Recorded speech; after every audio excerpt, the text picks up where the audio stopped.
All the world's a stage, and Cecily Strong and Keegan-Michael Key are merely players.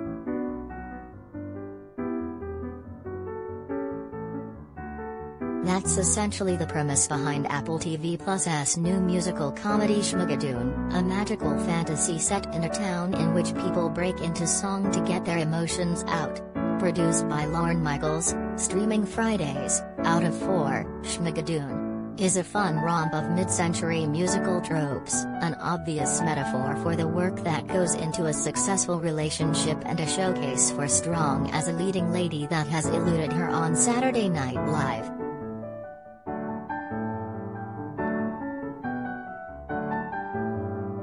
It is not necessarily the most groundbreaking or experimental comedy, but it's thoroughly enjoyable and sweet, the kind of uncomplicated series that makes an easy summer watch.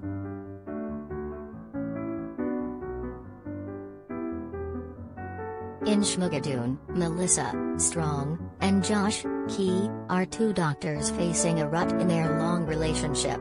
Unmarried, living together with a dog and a bit too comfortable, they go on a couple's camping retreat to the wilderness. Wandering through the woods lost, and arguing, they come upon a bridge shrouded in mist that appears to lead to civilization, so they walk out of reality and into Schmigadoon, where every day is a musical.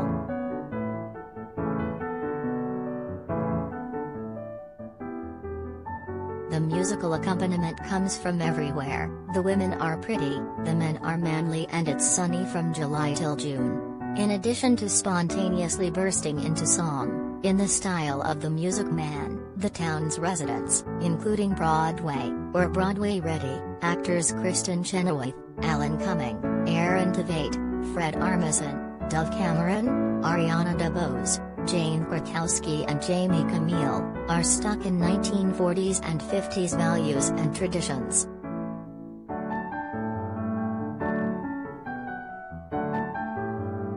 At first, Melissa and Josh think they've stumbled into a colonial Williamsburg-style tourist trap. They slowly realize that Schmigadoon isn't just a kitschy attraction, but instead a magical alternate universe they're stuck in until they find true love.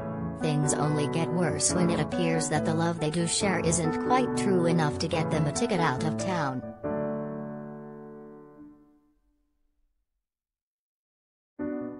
Schmigadoon takes its cue from the best of musicals, from Brigadoon, obviously, to The Sound of Music and Carousel.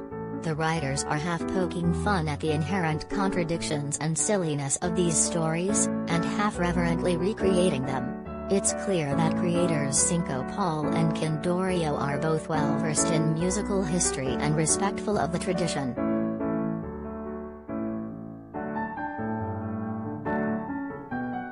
Schmigadoon can't quite cross over from the realm of good to great, because the writers never take the premise beyond a surface-level story of singing and love. The series might have been better served as a feature film, considering its structure and short length. At 6 half-hour episodes, it's not much longer than most movies. As wonderful and fun as the show is, I couldn't help but want more from the writers and actors, another twist or explanation of the magical musical moment.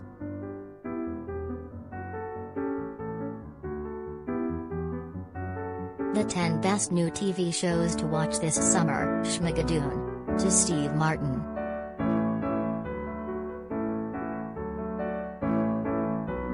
TV musicals have a bumpy history, from great highs, CW's Crazy Ex-Girlfriend, to regrettable lows, CBS failed Viva Lachlan.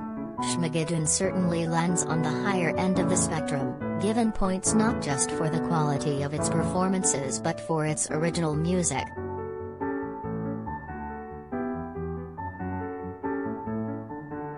The songs are so aptly suited to the musical era it portrays, you might think they are Rodgers and Hammerstein B-sides. A particularly clever parody of Trouble from Music Man is a great send-up. They're catchy, the lyrics are clever, and the high-caliber ensemble sings and dances their hearts out with every note. It's simply not as transcendent or groundbreaking as some of its forebears, particularly Girlfriend, so it lands lightly.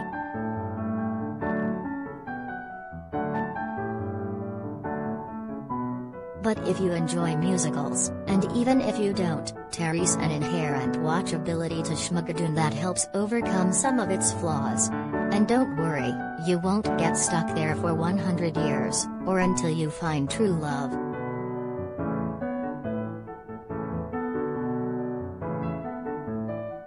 I hope.